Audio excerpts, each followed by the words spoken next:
Hey guys, welcome back to another episode of Growth Paths. Today I have Erica Ballard on, and Erica is helping female founders and coaches trade hustle for wholeness, and she does that through self-realization. She's a life coach, spiritual mentor, and a mindfulness facilitator.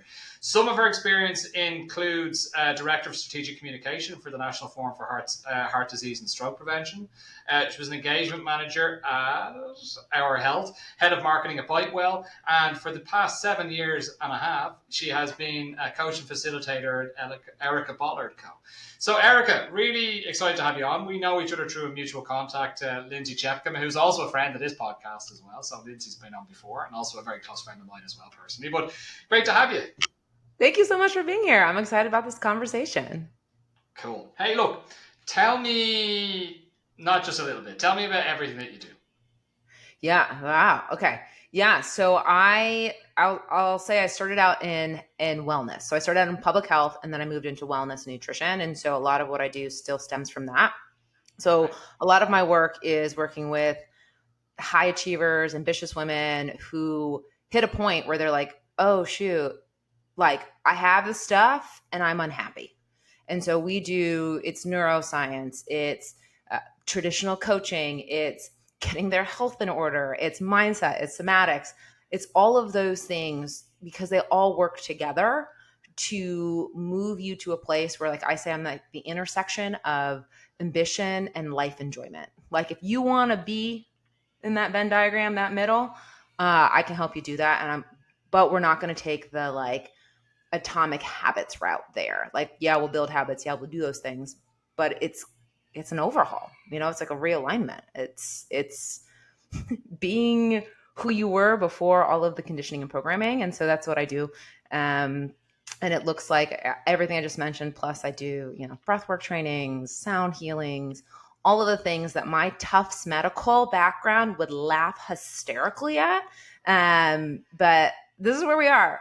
And we're happy to be here. I was doing a bit of stalking on your LinkedIn profile before, right? So you have a medical background, right? So I got my master's of science in health communication and behavior change at Tufts Medical. So I was, my classes were next to the lockers of PAs and physicians, and we worked with them. But no, I'm not biochemist or any of that, but strong health background. Got it. Okay. So talk about what you're doing right now. So give me an example of some of the companies or people that you work with. Who comes to you typically? Yeah, it's so funny. I was just writing something about this. So the people who come to me are the people who have chased money, power, status, things they would never admit, right? To dull that feeling of inadequacy, that voice that just keeps like pushing you forward, that like you're really embarrassed about, but like you can't talk about it. Like that voice that keeps driving you forward. And that like, and now you're trying to do something different. Now you're trying to like chill out. You're trying to watch a TV show without like 6 billion things going on in your mind. You're trying to like hang out with your kid without worrying about your to-do list. Like that's who I serve, right? And I show you how to do it differently. So here's what typically happens. When you get into like the self-awareness arena, right? You use that brain of yours, that super intelligent brain of yours, to figure out what's happening with you. Then you go and dissect it and analyze it.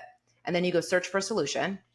And then you stop doing it, right? You stop doing the solution, you crash and burn, all of that. So what I teach is, okay, when you become self-aware, then you have to go into acceptance, right? This is like yogic philosophy 101, but we have forgotten it. Then we go into acceptance. We say, okay, this thing is actually happening, and I have all of these feelings and thoughts about it. And then you move into alignment after you get past all of the judgment, all of the criticism, all of the stuff, and then you move into action. So it actually gets you the result you want because you're not fighting against what's really happening, and you're not fighting against your true nature. We've been taught to problem solve. And so all we do is problem solve. And that helps to an extent. But when you're trying to shift your identity, moving back into the thing that got you to a place you did not like is not the best route forward. Do you know what I mean? I do. And I think nowadays a lot of us are in that. Like, I guess you work with a lot of people in tech, right? That's, yeah. So I said, I'm also in tech, and I just see it like traditional industries typically don't have the same. Like I look at mates of mine, I think of like my my family members, people in my family that don't work in tech, and they're like, "Oh yeah, it's fine, you know. I just take it easy and put the feet up every now and again, and I can tune out." And every single person I know in the tech space is like, "Jesus Christ, why aren't we growing quick enough? Oh dear, everything, the whole world's crashing and burning." So I'd imagine that that's not that's typically what you're seeing, right, when you come into tech, right? Yeah, when I work with people who are in tech or medical device or these like growing industries, it's this like push, push, push, but inside they don't really care.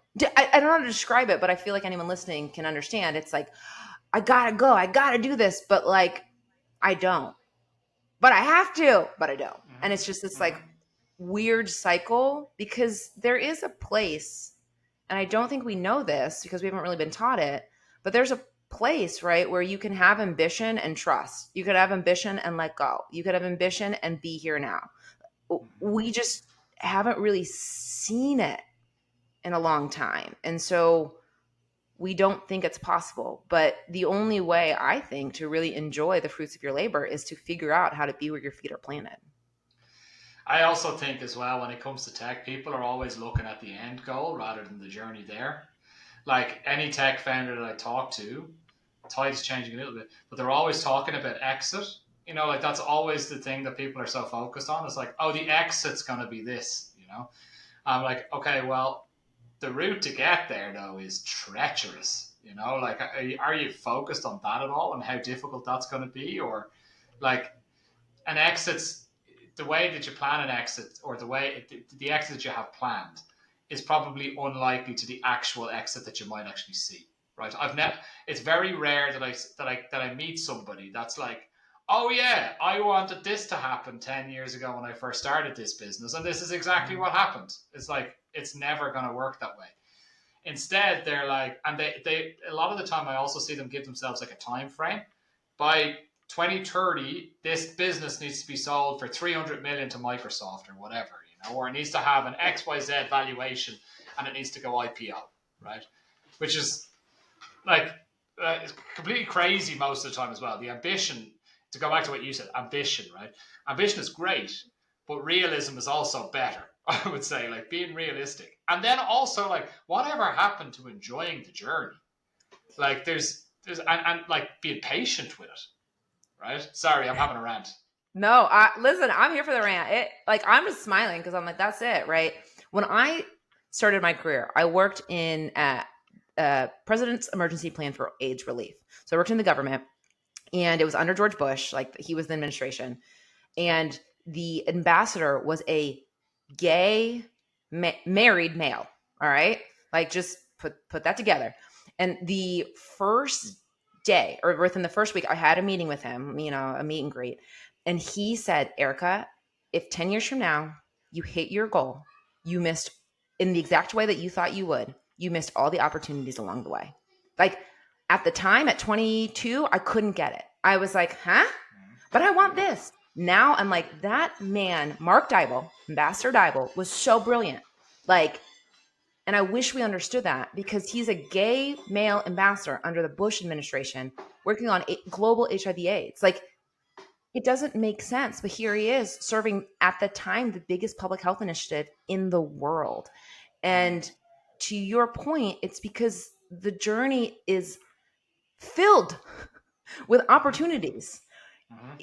You can set, the whole point is to set your sight on where you want to go and then trust that if you keep showing up and following the nudges, right? Because that involves your intelligence, that you'll get there. But this like constant, I get it. Like I get this constant push to already be there, but like spoiler, like it is the journey. We hear about Olympic athletes all the time. They get the gold medal and then they get depressed. But we're like, not me. That's them. Yeah. Like, Yeah. what do you mean the best people in the world at what they do? Like, we can't learn from them. We're saying, no, no, no, no. But I got it handled. No, you do not. Like, it's the journey. You started this for a reason. If the only reason you went into anything is because of money, it's going to suck. It's going to suck. Yeah. 100%. Any decision that I ever made because of money always was an absolute nightmare. So like if I've had customers before where I've talked with the team and said, oh, we're only doing this for the cash. I've always been effing miserable. Like Mm-hmm. misery, like beyond that you don't believe. I feel like I'm just selling my soul to the devil. It's probably the best way to. And actually, like we fired a company a while ago that was like our highest paying customer, and like it was like a weight lifted off my shoulders. It should have been like a monkey on my back more than anything else because like we took a massive hit in revenue, but at the same time they were making me absolutely miserable. You know, like I was like, these guys are taking years off me here. So I was like, I'm done with this. Like we're done. We're done as an organization. This is bullshit. We don't need to put up with this. We're pulling out. And actually, the relief in doing that was like unbelievable. And then I was able to focus on more creative things. And with those creative things, new opportunities opened up, right?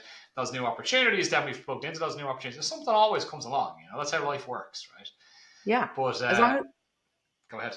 oh, sorry. I was like, as long as you're doing the things that you know you're to do, which isn't like, you know, drill harder, go faster. It's like this no longer feels good. I have to stop doing it. Like as long as you're listening to that, like universe, God, source, spirit, whatever you want to call it, like consciousness, it usually comes through. It usually comes through, even if you don't believe in any of that stuff. Like to your point, something just shows up.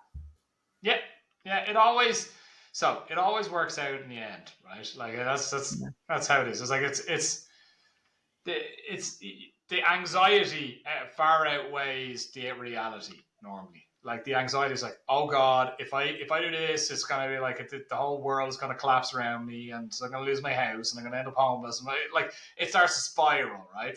Yeah. So like I need to keep myself in check with that as well. My wife's very good at keeping me in check with that as well because I worry, right? Like I worry. I run a business, so I'm worried that like, hey, if we lose this customer, if we lose that customer, if all the customers fall out, what are we going to do? You know, that's thoughts that go through my head. Yeah. But actually, I've had to be training myself to be like, hey, if one drops out, another one will fall in. It always has. It always will. You might run a couple of months where you don't have same amount of business, but that means you can focus on something else that will then drive more business going forward. Like it zigzags a little bit, right? But I think the important point is to not let that anxiety absolutely eat you up, and that's something that I think I've seen quite a lot of, especially in tech, with the angst of oh shit, I'm going to lose my job. Oh god, this thing is happening. Oh god, there's like an unforeseen thing, and especially around job loss as well. I'm seeing that a lot lately because tech companies have overcommitted and they're not able to hit targets. So then they're just like, oh, all right, we'll just cut 400 people. You know, like it's it's very, very interesting. Yeah, but you did say something that was really, I think, insightful, and I just want to highlight it. Is like, of course, we worry. Like, you're human. That's what's going to happen. The idea, like, but the thing that you can do is train your brain to think differently. So we often think about it being as like woo woo, crazy, spiritual bullshit, right? Like this, like manifestation piece. But like the brain science is there. Like you worry, and because it's habitual, you can turn that worry off. But in order to do it, you have to have a different thought, a different dominant neural pathway. And so you've got to practice it 6 billion times, and you will always fall back because you're human. But if you can get to 90% of the time recognizing that like worry is a part of me, but it doesn't drive the bus, this thing that I believe actually does, then the world always shows up for you, always. But it's a journey to get there. But I'm just so sure based on the science and anecdotally, we know people like this. Like we know people like this, right? So it's like there's science, and then there's like all of this anecdotal evidence, all of this, we'll call it quantitative or qualitative because people hate it, but qualitative is like real science, right? This qualitative data that shows it too. And so it's just as available. Like it's okay to worry, but you can't constantly silence it and expect a different result. You have to see it, understand, like see it, accept it, and then choose again. Like that's the game. That's the game. That's a very interesting way of putting it. Actually, I really like the analogy of the like recognizing it, but then knowing that's not driving the bus. And I think that's the important thing. And I think the problem is with a lot of us, we let it drive the bus. This person on TikTok, listen, I know I'm about to talk about TikTok, but I thought it was so brilliant. She said it was raining outside. She put her hand over her head and she walks out and she goes, "This is what it's like to pretend that you don't feel your feelings." Like, it's still Mm-hmm. raining. I'm still getting wet. Like, it's Mm-hmm. still happening, which is why the acceptance piece is so important, because you can't not feel it, right? Like, you can't not feel, so you have to accept it to move through it. But until we do that, like, we just keep repeating this pattern and then we keep going to places where this is normalized. This is why so many people leave tech to breathe, right? Is because Mm-hmm. they want to be in spaces where it's normalized, but you can do it in your own space. And I'm not saying it's the easiest, but like, wherever you go, you are. So figure it out now so that when you do go to a different space, like, you're not repeating your patterns there. Yeah, yeah, no, it makes perfect sense. Makes perfect sense. Like, I mean, how many people are you working with right now, or how many people do you typically work with? So I'm working with five. I typically, I'm working to rebuild, like, I have a 1 year old. So I'm working to rebuild it up to 10. So used to hold 10 clients back in the day. Have had five, and now we're moving back up, because now my 1 year old sleeps through the night. So we Mm-hmm. can hang. We can really hang. Nice, nice, nice, nice. And how does a typical relationship work then between you and the client?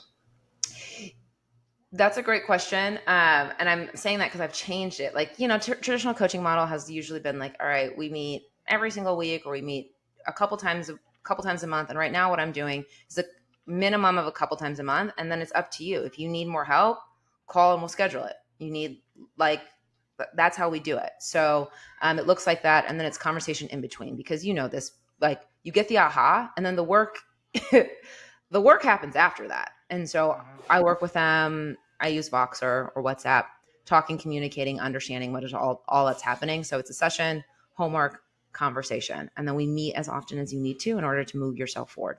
Most people I work with, it's six. Like, I usually start with 6 months, but I have clients that I've had for years, not because the work isn't working, it's because it is, and they want to just keep it going. You know what I mean? Mm-hmm. Mm-hmm. Mm-hmm. Yeah, no, that's cool. That's cool. So like, how long have you been doing it for? 6 or 7 and a So half years or so? Or yeah, longer? I've been in the coaching world way before it was cool to be a coach. So it's really fascinating to come back into it, because I took a break. I went and worked at a tech company, and did some B2B marketing with other tech companies. But I started out as a health coach. So here in Indianapolis, which is where I'm seated talking to you right now, I had a health coaching business, did really well, honestly. Was like the regular on WTHR. Like, I had like a monthly slot, and during COVID I had a weekly slot and did all that, and then didn't want to do it anymore. But, like, on being fully transparent, I didn't have the capacity to handle the shift into what I wanted to be. And so I needed to go somewhere else. And so was in tech, was in marketing, was in all these things. And I've spent and I coached during it all, but really am rebuilding my business now after walking the journey to walk my talk. Like, Mm-hmm. health for me is so easy. When people are like, I can't drop sugar, I can drop sugar tomorrow. Like, Mm-hmm. you want me to quit caffeine because it's for my liver? Okay, fine. Like, I don't have any trouble with it. And so for this space where I am in now, like, I understand that I really have to walk my talk. So yeah, I've been coaching for like 7+ years. Um, and am rebuilding now as a mom of two, which is a really fascinating place to be, as the industry has changed so much. Like, having a master's really mattered back in the day. Mm. Now how many followers you have really matters. Like, That's the most important thing, yeah. it's like, it's just wild. And you got, you're like, you just got to play the marketing game. Like, I can't be mad about it. I can't be like, I'm so smart, I should, whatever. All right, It is let's what it figure this is. out in a different way. Yeah. Yeah, you need to react to what the market demands, right? That's just how it is. Yeah. Yeah. It's just how it is. But hey, look, Erica, we're just coming up on time now. Where can people find you?